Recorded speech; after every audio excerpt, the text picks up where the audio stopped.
I don't want to waste anybody's time. 6 years ago, I lost 100 pounds and I've kept it off since then. Now I want to help you lose some weight as well for this summer. So let's talk about it. I'm not trying to insult anybody's intelligence here, but you just need to eat less calories than you burn. That's all. Video done.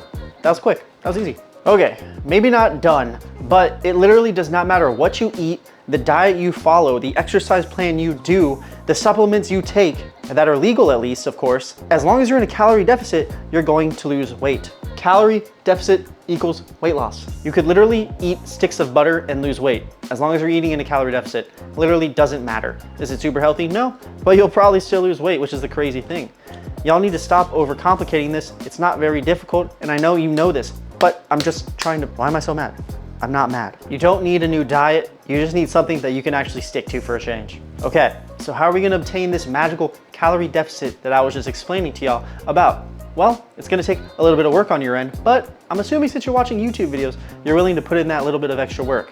So to begin with, we need to first find out what your maintenance calories are. So a good starting place to try and find out your maintenance calories is to use a TDEE calculator online, a bunch of them online. I'll throw it up on the screen right now. But all you have to do is you have to input your age, gender, height, weight, and activity level. And from there, it's gonna spit out a number that should be about your maintenance calorie level. It might also tell you how many calories it takes for you to gain weight and lose weight as well. This is a decent place to start out to find those calorie levels. Now, don't take what this website says to you as gospel and that it's what your actual maintenance level is. What you need to do is for about 1 to 2 weeks, you need to eat the amount of calories that is telling you to eat to maintain your weight and weigh yourself every day. Take the weekly average, and if you're staying the same weight, that is indeed your maintenance calories. Congratulations, don't gotta troubleshoot anymore. But if you're gaining or losing weight, you need to start adjusting those calorie levels up or down in order to find your true maintenance level for your calories. Okay, so once you do find your maintenance calories, from there, you're gonna wanna subtract 300 to 500 calories from that maintenance level. This is gonna give you about a pound of fat loss per week, which is a super healthy and sustainable rate of fat loss. This is what I would recommend. I would not recommend bumping it up to 1,000. You can, but do it for short periods of time because it's gonna be hard for you to maintain that over the long haul. I already kind of hit on this, but once you do find the amount of calories you should be eating to stay in that calorie deficit, you're gonna have to start tracking your weights. Oh no, so hard. It's not really that hard. I don't understand people's hate of tracking food. It's so easy. If you're not tracking it, you're just guessing, and most people guess way wrong. It's not a super time-intensive action to do. You can literally do it twice a day maybe. You know, you can do it at lunch, include what you ate for breakfast, then you can do it at the end of the day, include what you ate for dinner. I would recommend doing it during your dinner so you know how many calories you have left, but it's not super difficult. People just make it way harder than it needs to be. You can use so many apps that are out there. You got MyFitnessPal, Macro Factor, Macro Track It. I don't know. There's so many out there. Just choose one, stick with it. Please, it's gonna help you so much in the long run to know what you are eating, how many calories you are intaking. So you gotta just do it. Just do it. So yeah, step 2, figure out your energy requirements and then actually stick to it. Track how many calories you need, please. And then you need to also start weighing yourself every day. I would recommend doing it in the mornings. That's when I do it. What you need to do is you need to start tracking how much you weigh daily, and then you need to start taking the weekly average and comparing it to how much you weighed last week. That is really what is going to tell you if you were on the right track and if you need to lower or increase your calories. All right, so quick recap. We know we need to be in a calorie deficit. For sure, easy peasy. We now know how many calories we need to be eating and how much we need to reduce the amount of calories we are eating. Number 3 is gonna be what we actually need to be eating in order to achieve these goals. Now I'm gonna do super broad wave tops on this subject. There's so much information on what you should actually be eating, and there's a lot of places we could go with this, but I'm just gonna focus on 3 main things. The first thing being that you need to eat at least 0.7 grams of protein per pound of body weight that you do have currently. Now, it's not hard to do. It's gonna help you stay more full, and it's gonna help prevent muscle breakdown while we're losing weight. Super easy, boom. Number 2, eat foods with a lot of fiber. That's gonna include things like vegetables, fruits, oatmeal, you name it. Not my favorite thing to eat a bunch of vegetables and fruit. I do like fruit, but vegetables, not so much. But you know, we gotta do it to stay a little bit more healthy. It's gonna fill up our stomach. It's gonna help us go number 2. It's kind of ironic that it's number 2, but you know what I'm saying. It's gonna help us stay fuller, longer. It's gonna help with that stomach volume. Perfect. Number 3, speaking of volume, we wanna eat foods with high volume for low calories. That's gonna be things such as salad, popcorn, cauliflower, anything that has a lot of mass but low calories is perfect.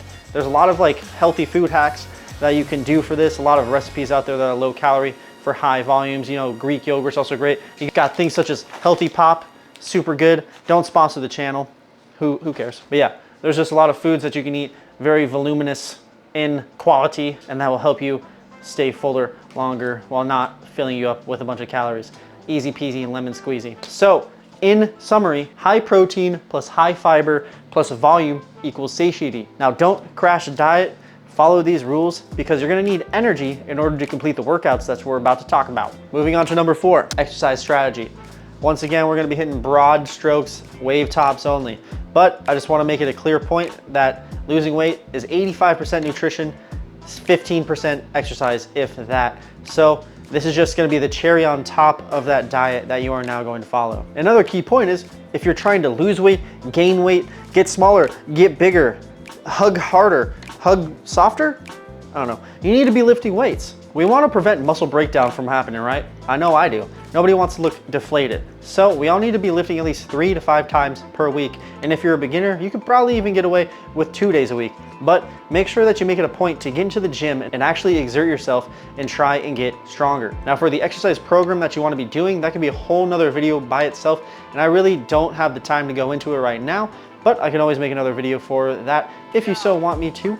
But you just, general say, just go lift weights. It's so good for you, please, just do it. I also want to address when people say the more muscle you have, the more calories you burn. Yes, sure, that is true, but it's not gonna make that big of a difference. The amount of muscle that we have naturally is not gonna burn that many more calories than somebody who does not have as much muscle as you.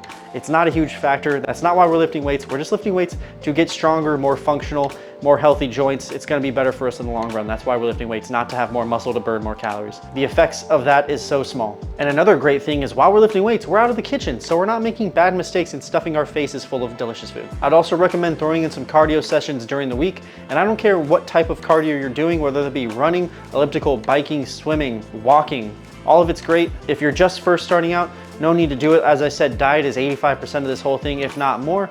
But cardio is gonna help speed along that process, especially if you do hit a plateau. And building some heart health never killed anybody, I think. Besides diet, this next point might be the absolute most important aspect into losing weight overall, and that's gonna be the mindset that you have going into this. You need to develop a system like we talked about above. You need to track your food, prep your meals, get your sleep, drink your water, go to the gym.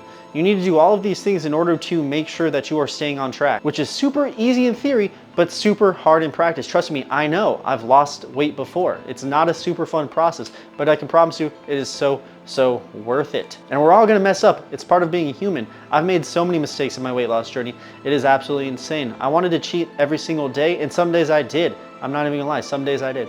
But just because I did cheat on those days doesn't mean that I completely stopped wanting to lose all my weight. It made me even more motivated moving forward. Just because you mess up one day doesn't mean that you need to completely ruin the rest of your week. Just because you scratch your car doesn't mean that you're gonna throw it away. You're gonna set it on fire. No, that's not what that means at all. It just means that you need to look at what made you make that mistake, analyze that mistake, and take from it how you can avoid that mistake next time.